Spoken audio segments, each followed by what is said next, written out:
Secretary Expenditure, Secretary Deepam, Secretary Financial Services, Secretary Economic Affairs, Revenue Secretary, Chief Economic Advisor.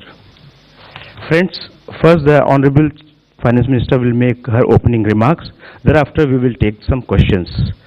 Please remember, identify yourself and your organization's name. and I would request you to ask one question only so that your friends can be accommodated. Thank you very much.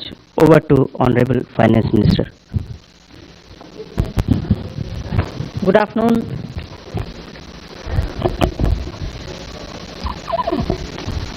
This is the customary press conference that we hold with all the secretaries. You've heard the entire budget being presented in the Parliament. So as opening remarks, I'll just highlight some of the points which we want to draw your attention to. But subsequently, of course, we'll answer all your questions. All the secretaries are here with me. So this budget being the first one, as the Honorable Prime Minister said 2 days ago, this being the first one for the second quarter of this century, also leading towards Vikasit Bharat 2047.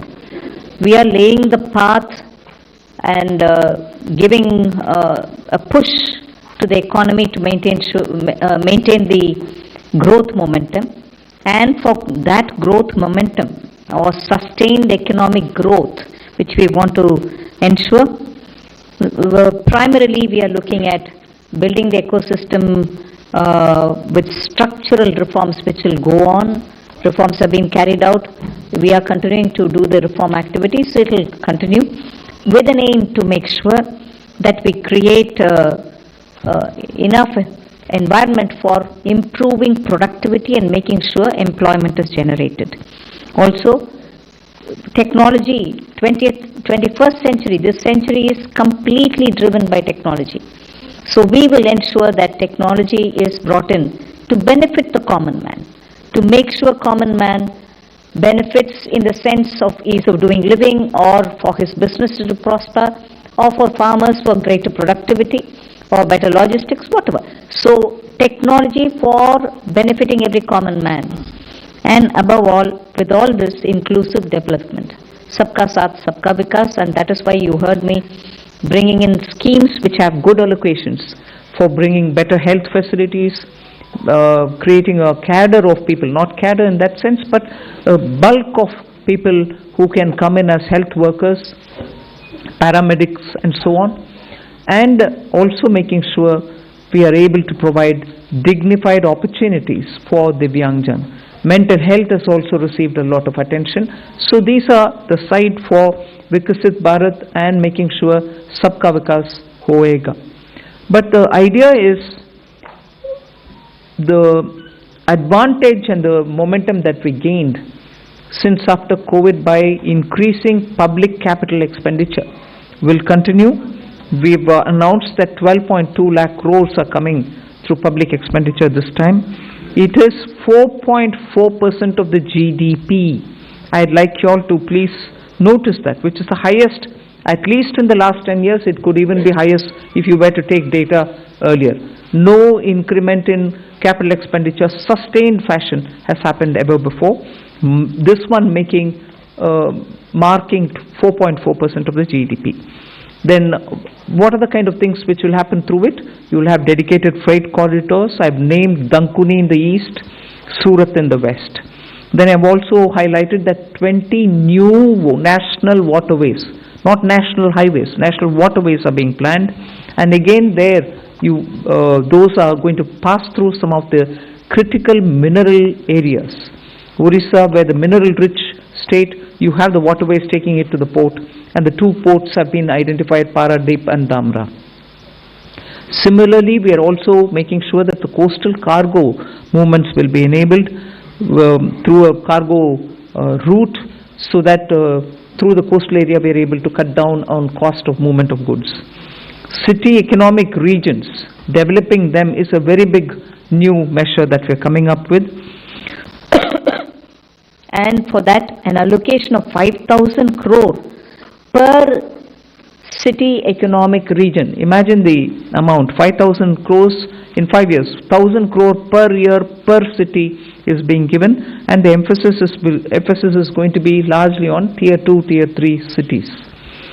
And then talking of infrastructure further, with the capital expenditure coming with the big number, you're having also the high-speed rail corridors.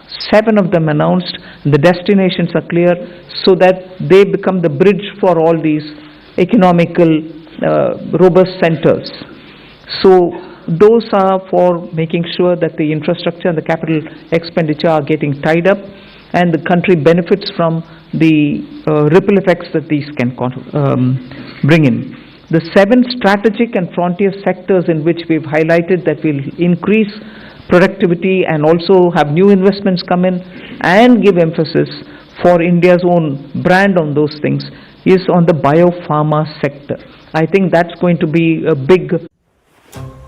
I need peaceful sleep, Rexa. Not in my job description. जब जब इस धरती पर कोई peacefully नहीं सोता, I'll be there. The Sleep Company, India's first and only smart grip mattress. The body goes soft comfort, back go firm support. Peaceful sleep mode on. The Sleep Company.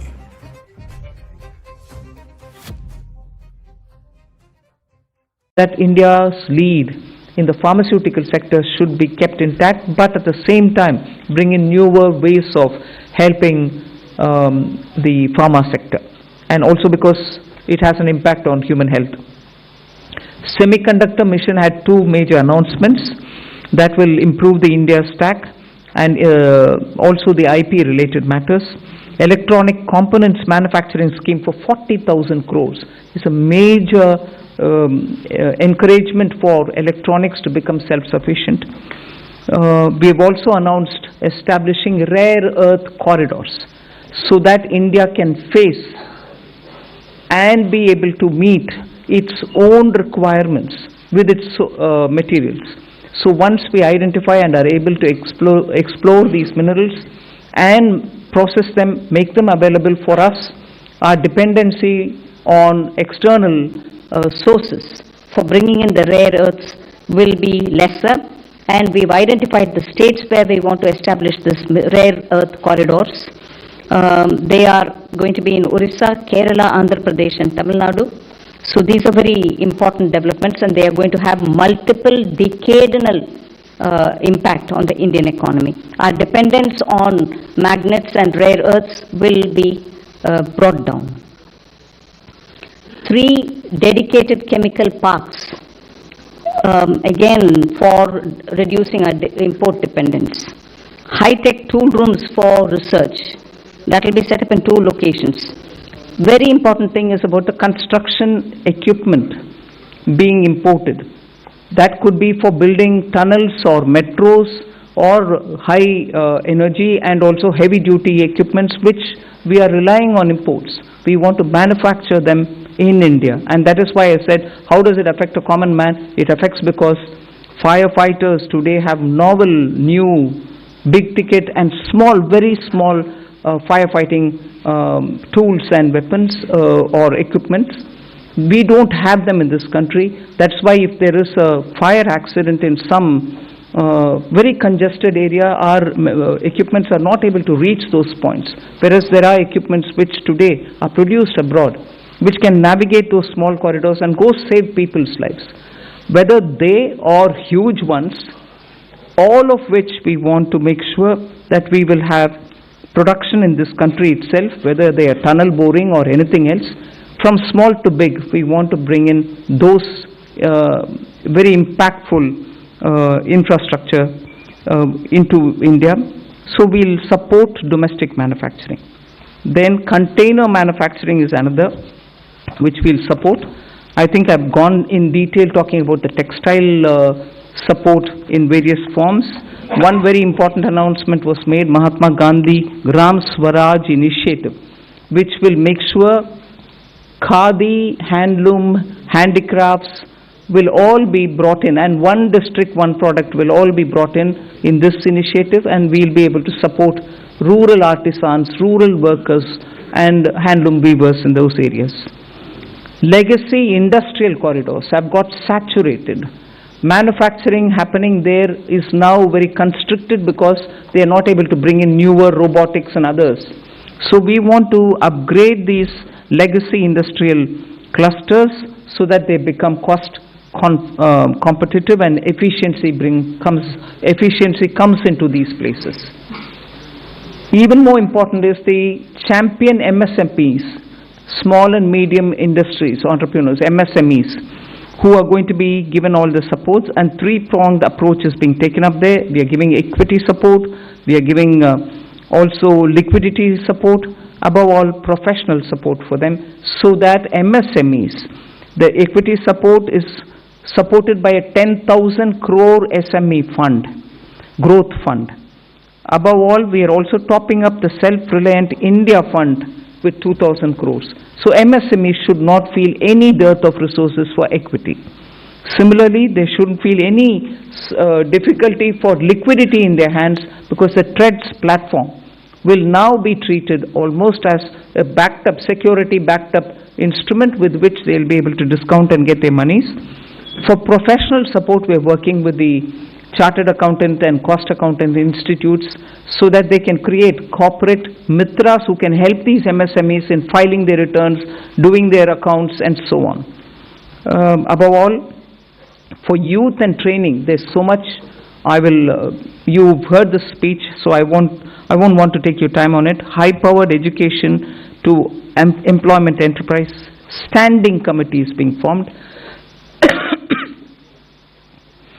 so that they can recommend measures for service sector as a core driver of Vikasit Bharat.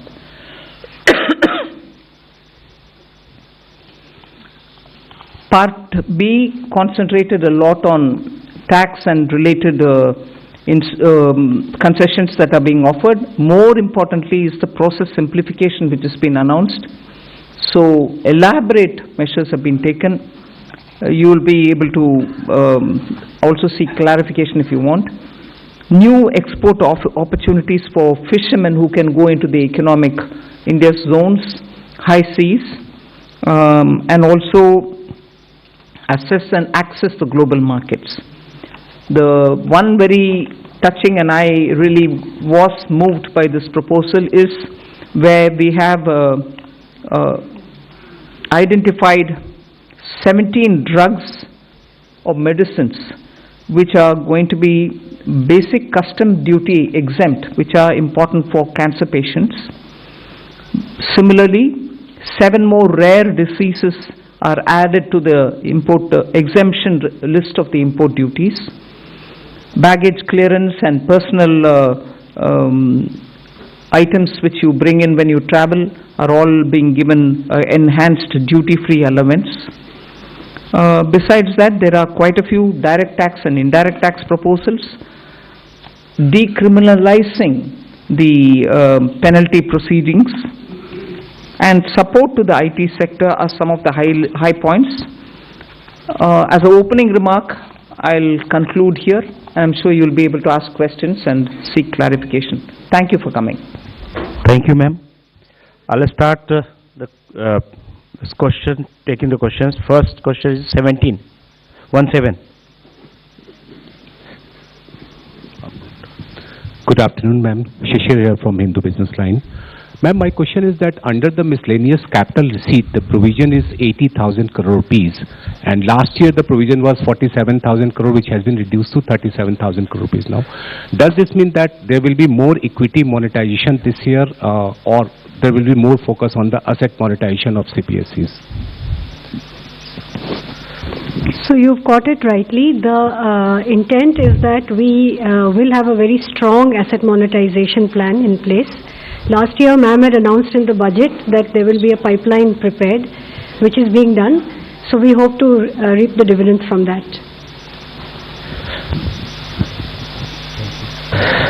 238.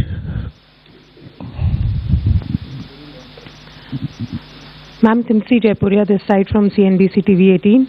I just wanted to know the rationale behind the hike in STT in futures and options.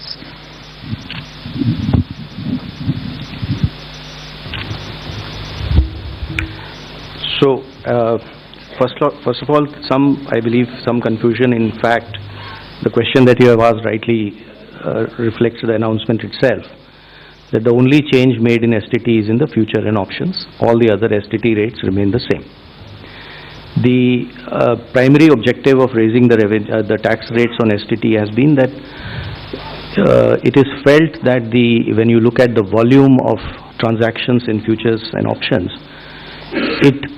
whether you compare it to the size of GDP or size of the underlying securities market, it is largely in the realm of heavy speculation, which results in losses to small, retail, unsophisticated investors. And the government's intention is to discourage speculative tendencies, and the increase in rate is essentially in that direction. So it is meant to essentially handle the systemic risk in derivative markets. Even after this increase, however, the rates of STT will remain modest compared to the volume of the transactions that is happening there. This is the reason. 54. Ma'am Tarun Sharma from Zee business. Ma'am आपने पूरा budget जो है वो new emerging sector पे बड़ा focus रखा है. Ma'am मेरा सवाल आपसे दो हैं यदि आप अलाउ करें. एक, मैम आपने जो एक्साइज ड्यूटी का कैलकुलेशन किया है वो पिछले बजट एस्टिमेट से इस बजट एस्टिमेट में तकरीबन 22% की ग्रोथ देखने को मिली है. दूसरा, मैम जो आपने एमएसएमई के लिए कहा कि जो ट्रांजैक्शंस होंगे उसके लिए आप एक्सचेंज प्लेटफॉर्म का यूज़ करना होगा, तो क्या मैम ये सीपीएसईज के लिए कंपलसरी होगा जो डिस्काउंट ट्रेडिंग की जो बात है? Thank you. I'll take the second question, ma'am. So, हाँ, ये CPSEs के लिए मैंडेटरी होगा कि discounting as well as non discounted bills दोनों को ही ट्रेड्स पे करना होगा ताकि वो 45 दिन में भुगतान MSME को कर पाएँ, और ये हर तरह से चेक कर लिया गया है कि ये हो सकता है. So, we want to make CPSEs as pioneers. We hope, like ma'am has said in her speech also, that other corporates will also follow.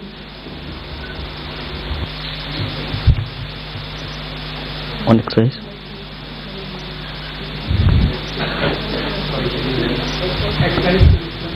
Increased by 22%, sir, from last year B to this year. Because there is from 1st of February, all the tobacco products have come back into excise, and all those revenues will account for the increase of the next year. 209.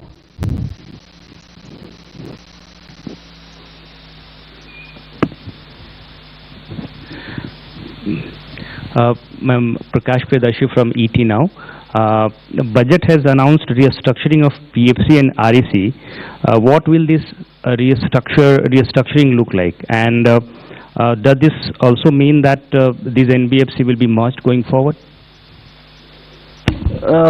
What is the later part of your question? That these NBFCs are not going to merged going forward? Yeah, I've said we are rationalizing it. You will get to know as we go forward. We want to streamline it, and therefore we will be taking some steps. We'll let you know the moment we decide how to go about it. 234.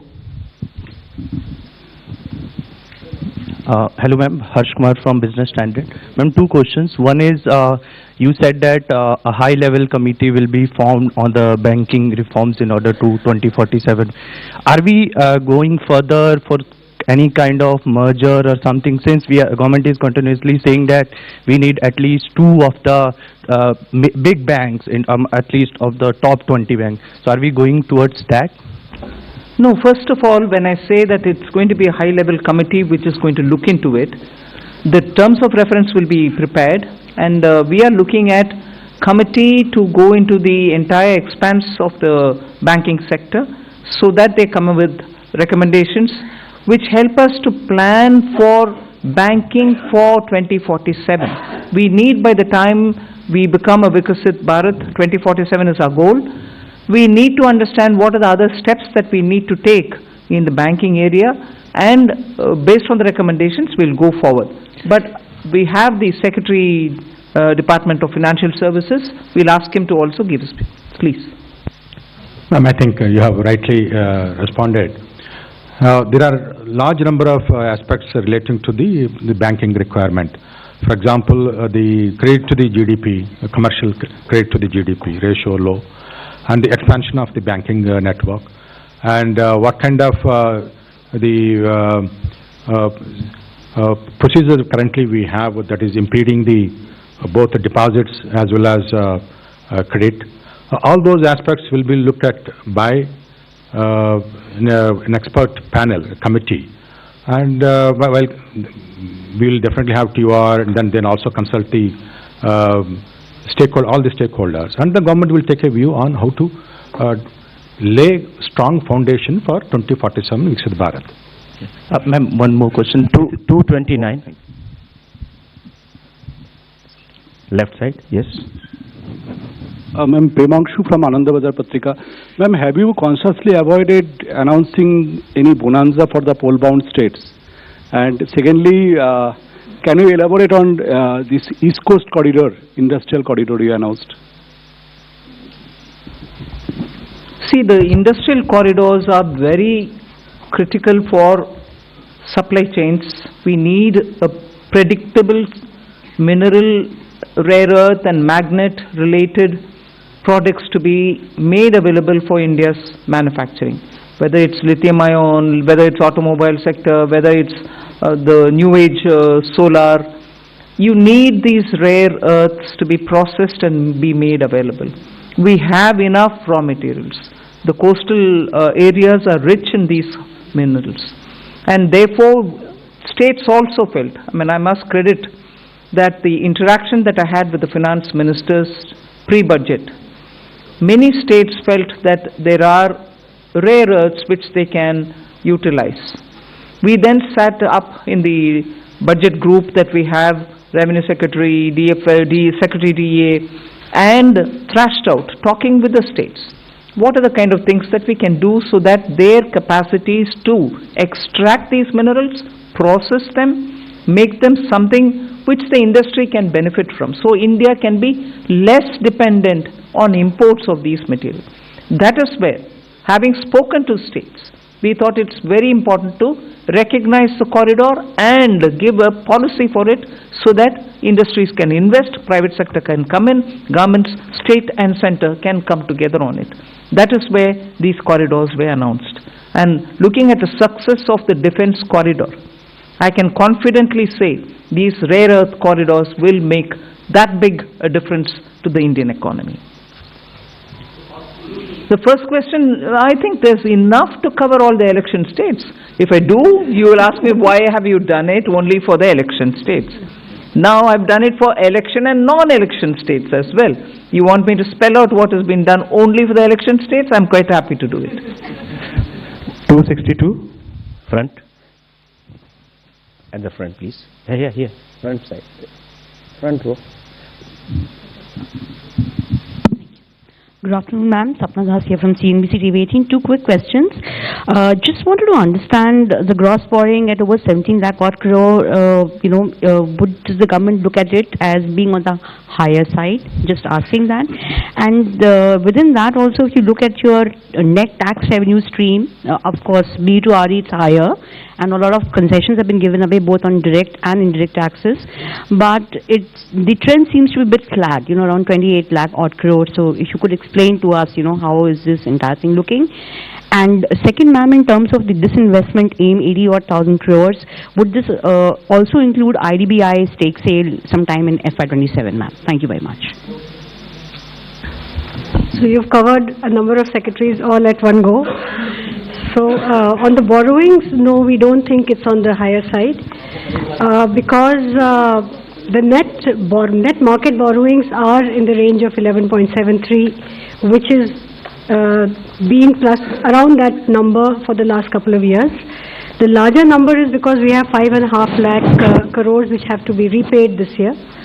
So to that extent, we don't think that it's a large number. We have a plan how to manage this, and according to that plan, which also gets released from time to time, the markets would also know, as well as all of you want. 4. Okay. So, on the tax stream, because of some concessions that were given this year, there has been some course correction. But if you look at the next year, the direct tax is growing at 11.4%, and continues to be 3.1% of the GDP. The total collection would be 6.9%. The indirect tax excise is growing very healthily because of the base correction, the base which has got added. Customs too is showing a decent buoyancy. So on the tax revenue, I think we are looking up. And even GST, as you would have seen the collection figures today, after rate rationalization, the buoyancy which we had expected, and in this hall we had discussed about it, you can see that coming back on that tax. Hi ma'am, Meghna Mittal from Money Control. The fiscal deficit target that we have set for next year from 4.4 to 4.3 is being seen as very, very gradual. Is there a specific reason, or is it because of the global uncertainties as one of the major factors for being such a gradual fiscal consolidation path?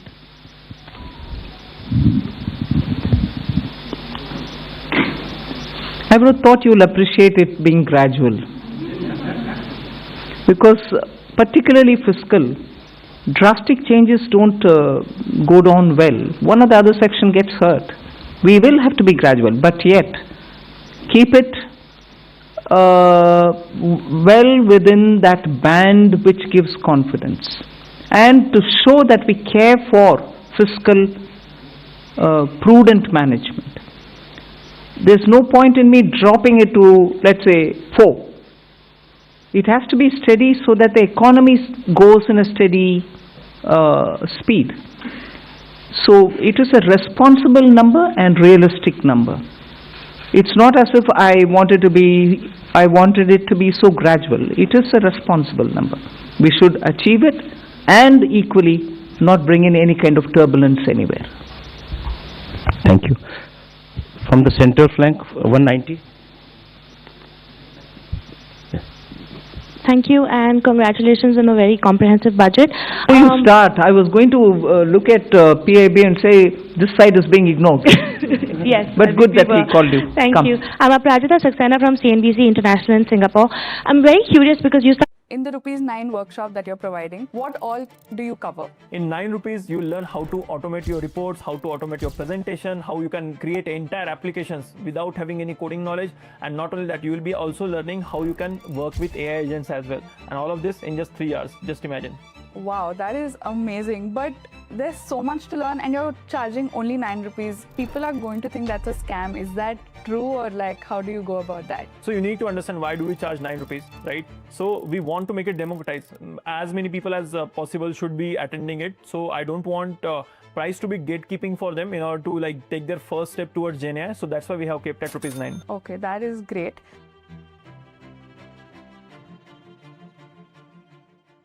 Design, every aspect of it. So he is talking about creating abilities within, capacities within the country to be able to have that kind of a infrastructure well laid out within the country. And similarly, if you're looking at the way in which our startups are working, using AI, and very clearly we have also shown a path that it is not just the large language models, but also smaller ones, medium-sized ones, which can serve the requirement of your economy. So AI in India, particularly when you have a huge demographic dividend, will have to give us results to ensure that our people have work, and also the opportunities are going to be enticing enough for the youth. It cannot replace human efforts.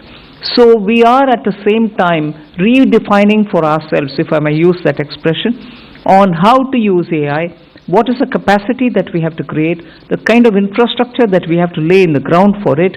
Equally, the products which come out of it will have to benefit our people, because our youth are revving to do more and new. For them to do something new and for them to do something more, we have to create benefits out of AI rather than, push along with AI unthinkingly that it doesn't serve our people. So I think these many different factors play in making a decision on semiconductor. And that is why semiconductor ISM 2.0 looks into these aspects as well. And I'll ask the CEA to speak a bit on it, because he spent a lot of time so that he could write effectively capturing what's happening down. Ananta, you want to say anything on it? Actually, we have to see the semiconductor mission and the announcements related to the rare earth corridor, which ma'am talked about a few minutes ago. All of them as part of the framework that we presented a couple of days ago here on the strategic resilience part. So, in fact, many elements of this ma'am's budget speech focus both on equipping us to handle the AI-related technology as well as skilling the population in areas where they can be immune to some of the AI-related impacts as well. So it covers both dimensions, and therefore the semiconductor mission, the rare earth corridor, and also some of the Part B announcements ma'am made about the various electronics and manufacturing sectors were all part of the initiatives to make sure that we make ourselves strategically resilient in a very fraught global environment. 138 at the back side. Yeah. I'm Rishabh with NDTV Profit. Just wanted to ask on the buyback tax, the rationale behind it, because was it essential to do it now? Because in 2025 there were a lot of companies that came out with significant share buybacks. Also because, and also do you foresee some sort of a reduction in buybacks? And secondly, on pollution related schemes, the outlay has been very stagnant, but pollution as a problem remains. Is this not a policy priority for the government now? On the buyback, I'll have Revenue Secretary brief us. So first of all, on the buyback, I'd like to clarify. I hope that the point was clear enough in the speech also, that it is in fact a relief. It's not a tax, additional tax. It is a relief. Buyback tax system was changed to make it as a dividend income, which is income at the applicable income tax rate at the hand of the shareholder. It has been corrected now, and we have put the tax to be in the hands of shareholder as a capital gains tax, which long term, for example, will be only 12.5%. So there is a correction and a relief which has been given to the shareholders. All that has been done is, the whole objective of doing that change at that time was misuse of a tax arbitrage by promoters. So the change made for promoter is that additional buyback tax on them, which again keeps things status quo for them. So even today, the marginal rate at which they would have been paying the tax as a dividend, which is at their respective income tax rates, we have kept it at 30 and 22. If it is a corporate, 22. If it is an individual, 30. So as far as promoters is concerned, it is status quo. As far as the other shareholders concerned, it is actually a very big relief. So that is probably what may make the point a little clearer, the announcement itself clearer. 76 at the front side. Pollution.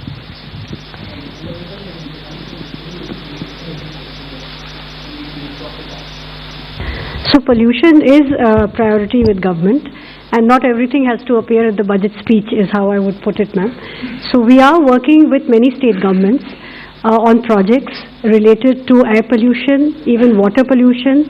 There is a significant budgetary outlay on sewage control as well as drainage. And as it was noted, you would have seen the Finance Commission recommendations also. A large portion of the Finance Commission grants to the local bodies, urban and rural, is tied to water and sanitation, particularly I would say sanitation. So pollution of all kinds remains a top priority, and there are different ways in which we are trying to tackle it. Hello, ma'am. Ma'am, I am Monica from Business Standard. Ma'am, I have two questions. Ma'am, I am here. Ma'am, I have two questions with regard to customs. Ma'am, in your budget speech, you said that honest taxpayers will be able to close their case and they can pay the additional amount in view of penalty. So I want to know whether this is a customs amnesty scheme, and if you can just provide the contours of this scheme. And also, ma'am, Economic Survey flagged the need for convergence between transfer pricing, which comes under income tax law, and customs valuation. But there was no mention in your budget speech. So is there any such proposal being considered by the government? Both on the direct tax and the indirect tax. This is not an amnesty scheme. This is essentially an offer given to the honest taxpayer who would otherwise, when he gets to know that he has to pay the duty, he will like to pay it. But because our laws require him to also pay a penalty on that, the negative connotation associated with being penalized, which he has to obviously disclose at some point of time, does create a situation for him or an incentive for him to rather dispute the duty even though he may not want to do it. So the window that we are giving to the taxpayer is that you will, if you are willing to pay your tax or whatever is the duty, instead of penalty, the same amount you can pay in the form of an additional amount. So it will not be either a relief or an amnesty. At the same time, this amount that you pay will not be treated as a amount which you have paid as a penalty, and therefore that negative connotation will go away. You may have seen that there is another announcement of a similar nature on the income tax side, where when it comes to the cases of underreporting today, there is a provision under which you have to pay tax, interest on tax, and a 50% penalty. If you are willing to accept the demand and not go on appeal, you need not pay the penalty of 50%. You can go ahead and pay your tax and interest, and the matter is closed. What we have done is expanded this window and included even misreporting cases, where penalty is otherwise 200%. But there again, we are telling him that you can settle it by paying the tax, the interest on tax, and this 200% get reduced by half. You pay 100% as an additional income tax. The idea here is that if you are an honest taxpayer, accept the fact that you have to pay the duty. We will not like to brand you by using the word like penalty. That is these two windows are essentially meant to take care of those situations, which is why reference to an honest taxpayer.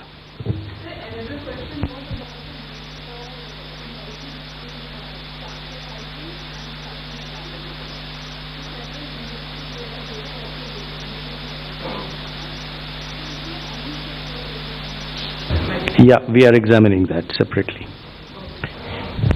194, left side, yes, back. Ma'am, this is Amitod Singh from CNBC International. Congratulations to you and your entire team. I have two questions. The first is around foreign investors. There were a number of expectations that, taxation structures would be changed, particularly when you think about things like withholding tax. So what we want to understand is whether that was even discussed within the government. And my second question is 15% defense spend increase. How much of that has to do with global uncertainty? Revenue Secretary can answer on the first question. See, global uncertainty is something which definitely occupies all the officials' mind when we are preparing for the budget. But I won't attribute it to be the cause for any one step. Across the board, we kept that in mind. So it's not the cause for any one thing that we've done or one thing which we did not do. That's kept in our mind. Our macroeconomic fundamentals are strong. You heard the CEA speak that despite you having a macro sound economic foundation, you're still sort of facing a world which is uncertain.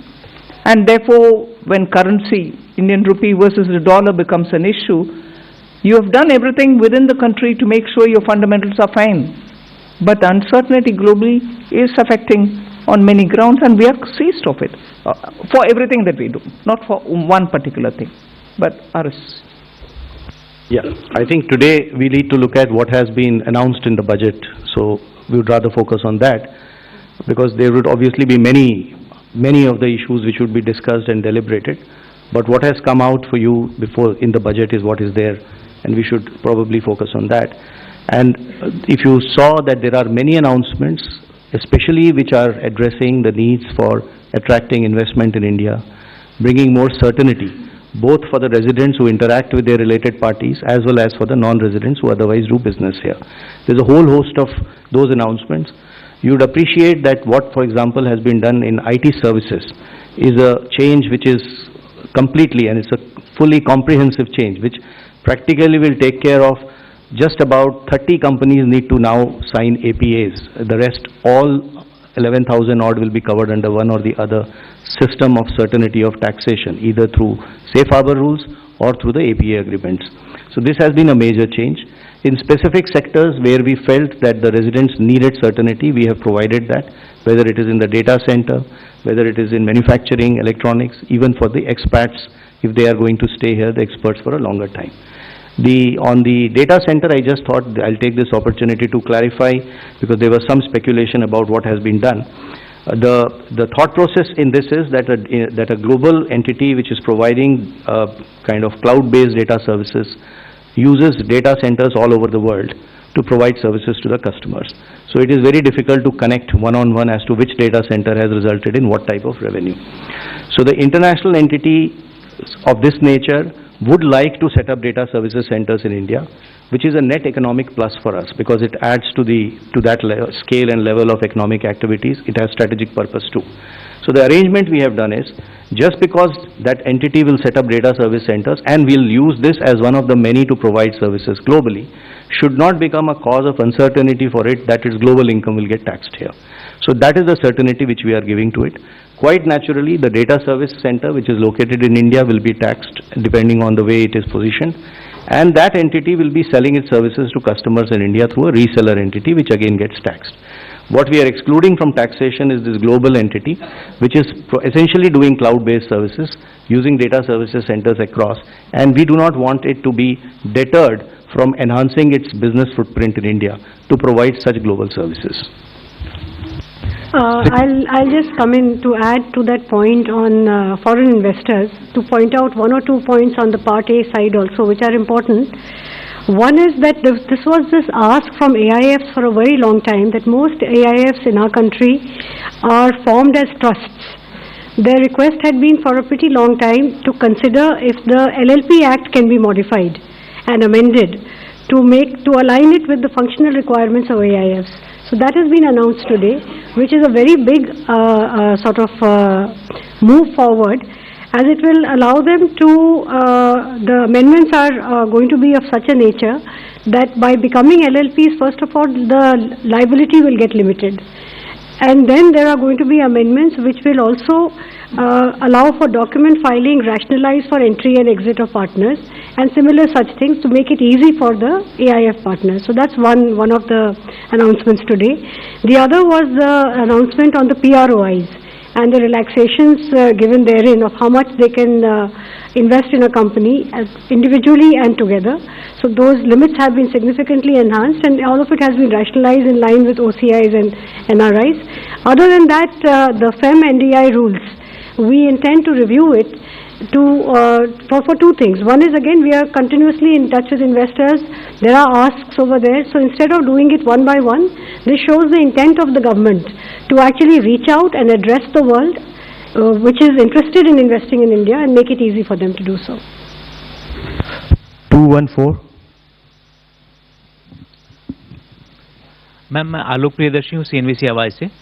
Ma'am मेरा सवाल यही है कि जो सवाल STT से related है, security transaction tax से। मैम यहाँ पे मैम जो पॉलिसी है फ्यूचर एंड ऑप्शन को लेकर सरकार की क्या पॉलिसी है, थोड़ा सा स्पष्ट करें। और दूसरा कि जो STT बढ़ाया गया है, बहुत ही जैसे रेवेन्यू सर ने कहा कि बहुत मामूली बढ़ोतरी की गई है, तो क्या इससे जो सरकार की पॉलिसी कि रिटेल इन्वेस्टर्स को ऐसे जो बहुत हाई रिस्क की इंस्ट्रूमेंट है उनमें निवेश से एक तरह से कॉशन करने की पॉलिसी है, तो क्या इससे ये मकसद हासिल होता है क्या? I'll ask the Revenue Secretary to go into the details, but आपका विषय जो मकसद के ऊपर बात कर रहे हैं ना, मैं पिछले बजट के समय में भी इसका एक्सप्लेन भी की। We are touching only the futures and options.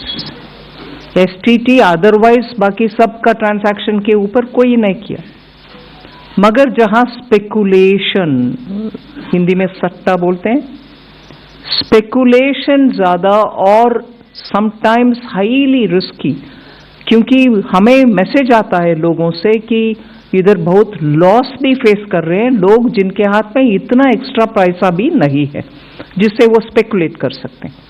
So this nominal increase is purely aimed at high speculation only to deter them. मकसद बोल रहे हैं, हाँ, उनको थोड़ा डिस्करेज करने के लिए। हम इसके खिलाफ नहीं है, जरूर एक्टिविटी जो होता है उसका रेस्पेक्ट करते हैं, मगर इतने लॉस और इतने छोटे छोटे लोग का लॉस को सरकार देखकर कैसे आप चुप रह सकते हो? डिटर करो थोड़ा उसको पीछे हटने के लिए, बस उतना ही। So the tax is only one element of kind of supplementing or supporting that policy, which is what I explained before. In as far as the rest of what and how this market has to be regulated is probably for the market regulator to respond better on that aspect of it. 67 from the center. I'm Pallavi from CNN News 18. Little political question because the reactions are coming in from the opposition parties. Rahul Gandhi specifically says that the budget has failed to go in for a course correction and that it's not addressed the real concerns of the country. With due respects, I don't know what course correction he is referring to.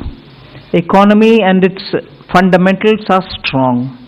Global uncertainty is facing many of our sectors, for whom we have brought in so many different schemes for those small and medium enterprises, for textiles, for leather, for shoe uppers, for people who are working in the rural areas, schemes for benefiting them, for even the farmer and value addition, for women entrepreneurs who are chote groups, self-help entrepreneurs, the she marts that we've come up with.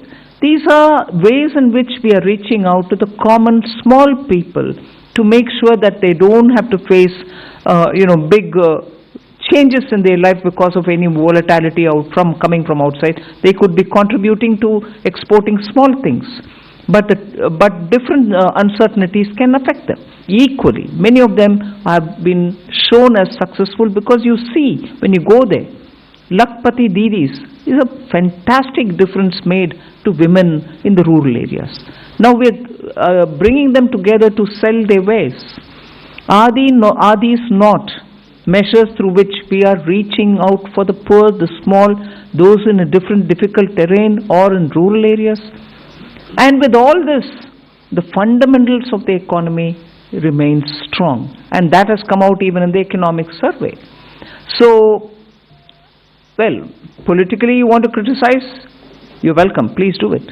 But if you want to give me the facts on which you're basing your argument, I'm willing to hear and willing to reply to that. 16 at the center, left side. Ma'am, I am Bani Kinkar Patnaik from the Economic Times. Ma'am, I think probably one of the most important features of this budget is that for the first time in probably many years, your effective capital expenditure at 4.4% of GDP is going to be slightly higher than your fiscal deficit, projected fiscal deficit for the next year. So it means, I mean, in other words, you will be using more than your entire borrowed resources. You will be deploying that in productive spending. So I wanted to ask you that, whether it is going to be the new normal in the coming years. And ma'am, one clarification I needed. This VV Jiramji scheme, you have allocated more than 95,000 crore. At the same time, I see that, Narega has also got 30,000 crore. So is it going to be on top of that, or because Jiramji scheme is supposed to replace this Narega scheme? I'll ask the Expenditure Secretary to respond on that. Yeah, on the new scheme, the GRAMji, the budget provision has been provided exactly as what you would have seen when the bill was being presented and the act was there. So we have gone exactly whatever is required has been provided. Now on the old scheme also having some money, in fact it's a legacy of the inefficient way in which the scheme was, the MG Narega was being implemented by the state. So there is some carryover of liabilities, 30,000 crores. So that we have taken the responsibility of verifying and fulfilling it. So that's why we have kept that, but otherwise fresh implementation will be on the new provisions.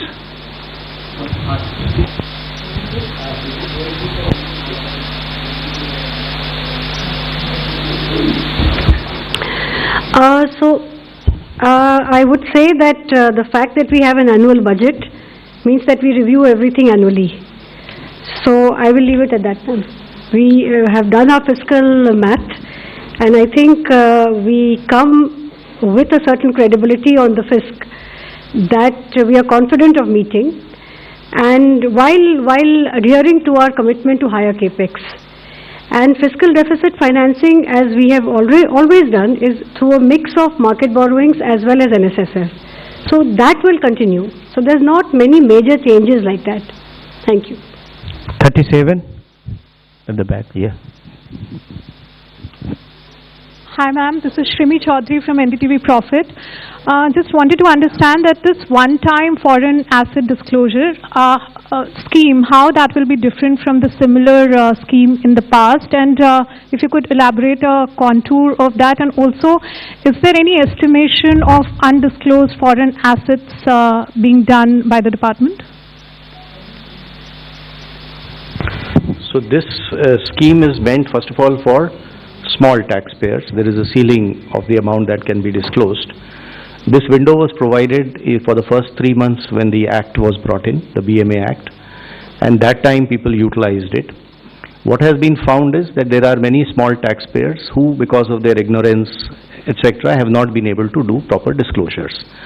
So this window is being given as a one-time 6-month window for such small taxpayers, the list of which some idea of who they are has been given in the budget speech also. So there are two streams in this window. One is of the people who have paid their